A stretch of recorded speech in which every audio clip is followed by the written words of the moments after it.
అన్నింటికి సిద్ధంగా ఉందా? అందితే జుట్టు, అందకపోతే కాళ్ళు ఫార్ములానా?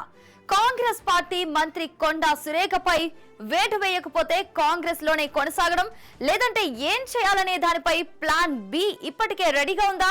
డిప్యూటీ సీఎం బట్టి విక్రమార్కతో కొండా మురళి భేటీ వెనుక ఆంతర్యమేంటి? సమావేశం ముగిసాక చేసిన కామెంట్స్ లోని మర్మమేంటి? కొండా సుస్మిత చేసిన వివాదాస్పద వ్యాఖ్యలపై తల్లి కొండా సురేఖపై చర్యలు తీసుకోవాలా వద్దా అనే దానిపై కాంగ్రెస్ పార్టీ క్రమశిక్షణ కమిటీ నివేదిక సమర్పించేసింది. పార్టీకి రిపోర్ట్ అందిన 24 గంటల్లోనే డిప్యూటీ సీఎం బట్టి విక్రమార్కతో కొండా మురళి ప్రజాభవన్ వేదికగా భేటీ అయ్యారు. ఇదే సమయంలో కోమటిరెడ్డి రాజగోపాల్ రెడ్డి కూడా పాల్గొన్నట్లు వార్తలొచ్చాయి. కొండా సురేఖ విషయంలో చర్యలు లేకుండా రాయబారం కోసమేనన్న ఊహాగానాలు కూడా వినిపించాయి. కొండా సుస్మిత వివాదాస్పద వ్యాఖ్యలు చేసి ఇన్ని రోజులు గడుస్తున్నా సురేఖ కనీసం సీఎం రేవంత్ రెడ్డిని కలిసి ఆ కామెంట్స్ పై వివరణ ఇచ్చే ప్రయత్నం చేయలేదు.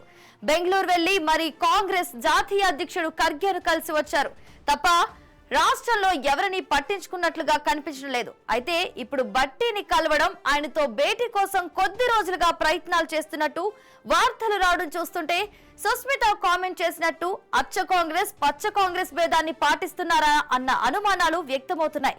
అందుకే రేవంత్ రెడ్డిని లైట్ తీసుకున్నారా అని విశ్లేషకులు ప్రశ్నిస్తున్నారు. మరోవైపు బట్టితో మీటింగ్ తర్వాత కొండా మురళి మీడియాతో మాట్లాడుతూ సుస్మిత ప్లాన్ ఏలో భాగంగా అలా మాట్లాడిందని, మరి ప్లాన్ బి ఏది ఉంటుందో చూడాలని అన్నారు. అంటే పరోక్షంగా తమ ఫ్యామిలీ వద్ద ప్లాన్ బి రెడీగా ఉందని కాంగ్రెస్ పార్టీకి కొండా మురళి సంకేతాలు ఇస్తున్నారా అని రాజకీయ వర్గాల్లో చర్చ నడుస్తోంది. రేవంత్ రెడ్డిపై కొండా సుస్మిత కామెంట్స్ ప్లాన్ ఏ అయితే కొండా సురేఖను మంత్రి పదవి నుంచి తొలగిస్తే ఏం చేయాలన్నదే ప్లాన్ బినా అని అంతా భావిస్తున్నారు. మరి ప్లాన్ బిలో ఏముంది?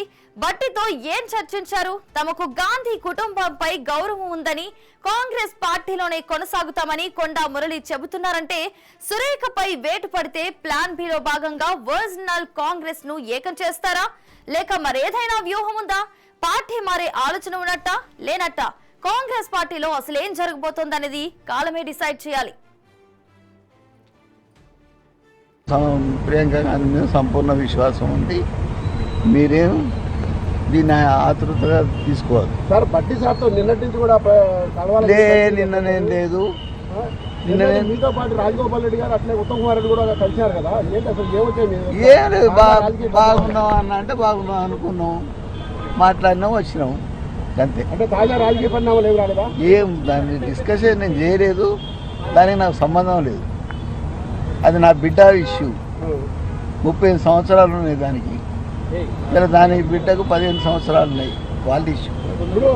మేడం మీద ప్లాన్ ఏలా అది ఏం చేసింది, ప్లాన్ బిలో ఏం చేసుకుంటుందో నా బిడ్డకు తెలుస్తుంది, నాకు తెలుస్తుందా అన్న. ఇప్పుడు కవిత గారు పోయారు, వాళ్ళది వాళ్ళు, మాది మేము. మా బిడ్డ మా కుటుంబం అన్న. సంబంధం ఏంటి? సంబంధం ఏంటి? నాకు ఉన్నదే ఒక బిడ్డ. తిరగని అన్న. దాన్ని అడిగినా నేను ఈ ఆడికి 5 రోజులు వరంగల్ కూడా పోలేదు. రేఖమ్మ కడ